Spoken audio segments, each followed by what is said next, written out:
নমস্কার বন্ধুরা, welcome to my channel. শীতকাল আর নলেন গুড়ের পায়েস হবে না, সেটা কি হতে পারে? আজ আমি তাই নলেন গুড়ের পায়েসের রেসিপি নিয়ে চলে এসেছি। খুবই অল্প উপকরণে ও সহজ পদ্ধতিতে আপনারা কিভাবে বানাবেন জানতে সম্পূর্ণ ভিডিও দেখে নিন। সবার প্রথমে আমি গ্যাসের চুলায় একটা প্যান বসিয়ে এর মধ্যে দিচ্ছি 1 চামচ পরিমাণ ঘি। আর গ্যাসের ফ্লেম একদম লোয়েতে আছে। তারপর এর মধ্যে অল্প পরিমাণ কাজু ও কিশমিশ দিয়ে হালকা একটু নেড়ে চেড়ে নিয়ে এগুলো প্যান থেকে তুলে নিচ্ছি।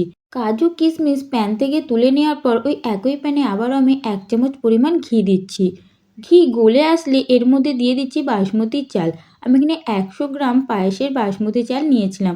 এবার এটা 2 থেকে 3 মিনিটের মতো লো ফ্লেমে ভেজে নেব। তারপর ওই একই চুলায় আমি কড়া বসিয়ে নেব। চাল এখানে আমার প্রয়োজন মতো ভেজে নেওয়া হয়ে গেছে। এবার কড়া বসিয়ে নিয়ে এর মধ্যে দিচ্ছি দুধ। আমি এখানে 1 লিটার দুধ ব্যবহার করছি। আমি এখানে কোনো জলের ব্যবহার করব না, সম্পূর্ণ দুধেতেই পায়েস বানাবো। তাই আমি 1 লিটার দুধ ব্যবহার করেছি। দুধ দেওয়ার পর দুধ ফুটে আসা পর্যন্ত অপেক্ষা করতে হবে। দুধ ফুটে এলে অল্প অল্প করে বাসমতি চাল ঠিক এইভাবে দুধের মধ্যে দিয়ে মিশিয়ে নিতে হবে। একেবারে সমস্ত পরিমাণ চাল ঢেলে দিলে হবে না, তাহলে এটা দলা পাকিয়ে যাবে আর একদমই ভালো লাগবে না। তাই অল্প অল্প করে চাল দিয়ে এটা মিশিয়ে দিতে হবে। আর তারপর সামান্য পরিমাণ লবণ দিয়ে আবার এটা একসাথে মিশিয়ে নেব। আর এরপর এটার মধ্যে আমি একটা ঢাকনা চাপা দিয়ে রাখবো। সম্পূর্ণ ঢাকনা চাপা দিলে দুধ উপচে পড়বে, তাই আমি অর্ধেক পরিমাণ ঢাকনা এভাবে চাপা দিয়ে রাখছি। আর গ্যাসের ফ্লেম মিডিয়ামে রেখেছি। এইভাবে আমি কিছুক্ষণ ফুটানোর পর আবারও একটু নেড়ে চেড়ে নেবো। অবশ্যই মাঝে মাঝে এটা একটু নেড়ে চেড়ে দিতে হবে। গ্যাসের ফ্লেম এবার আমি লোতে করে দেবো। লো ফ্লেমে এটা ধীরে ধীরে ফুটবে আর এটা সুন্দর সেদ্ধ হয়ে যাবে। না হলে হাই ফ্লেমে থাকলে দুধ তাড়াতাড়ি মরে যাবে, অথচ চাল সেদ্ধ হবে না, আবারও জল দিতে হবে।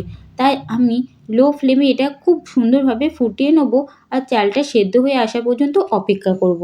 এখানে আমি সম্পূর্ণ দুধের পায়েস বানাচ্ছি, কিন্তু আপনারা চাইলে জল ও দুধের সংমিশ্রণও বানাতে পারবেন।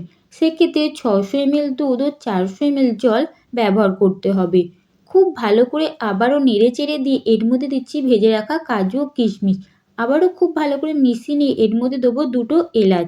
আমি এলাচের মুখগুলো একটু ফাটিয়ে নিয়েছি। এলাচগুলো দেওয়ার পর আবার একটু নেড়ে চেড়ে নেবো। এইবার আমি আবারও ঢাকনা চাপা দিয়ে দেবো। আর গ্যাসের ফ্লেম লোয়েতেই আছে। অবশ্যই এলাচের মুখগুলো একটু ফাটিয়ে দেবেন, তাহলে পায়েসের মধ্যে এলাচের ফ্লেভারটা খুব সুন্দর আসে। খুব ভালো করে সমস্ত কিছু মিশিয়ে আমি আবারও ঢাকনা চাপা দিয়ে দিয়েছিলাম। কিছুটা সময় পর ঢাকনা খুলে খুব ভালো করে নেড়ে চেড়ে নিচ্ছি। দেখেই বুঝতে পারছেন দুধটা অনেকটা পরিমাণ কমে এসেছে আর চালটাও অনেকটা সেদ্ধ এসেছে। খুব ভালো করে নেড়ে চেড়ে নিয়ে আমি একটু চেক করে নেবো যে চালটা কতটা সুন্দর সেদ্ধ হয়েছে। এইভাবে দুটো আঙুলের মধ্যে নিয়ে একটু চাপ দিলেই বুঝতে পারবেন এটা কেমন সেদ্ধ হয়েছে। এটা পুরোপুরি গলে যাচ্ছে, তার মানে এটা খুব সুন্দর সেদ্ধ হয়েছে। তাহলে এইবার এর মধ্যে আমি মিষ্টি অ্যাড করব। যেহেতু নলেন গুড়ের পায়েস বানাচ্ছি, তাহলে এখানে নলেন গুড় অ্যাড করব।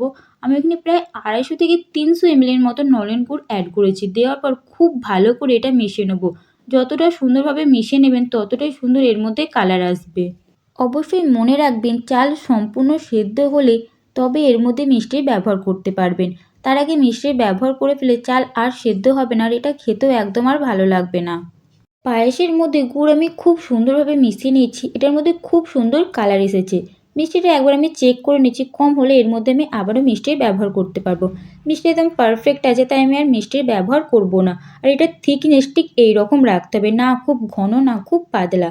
তাহলে বন্ধুরা অবশ্যই এইভাবে আপনারা বাড়িতে নলেন গুড়ের পায়েস বানাবেন। কেমন লাগলো কমেন্টে জানাতে ভুলবেন না। ভালো লাগলে একটা লাইক দিয়ে আমার চ্যানেলটি সাবস্ক্রাইব করবেন। এইবার আমি গ্যাসের ফ্লেম বন্ধ করে ঢাকনা চাপা দিয়ে এটা রেস্টে রাখবো। বাই।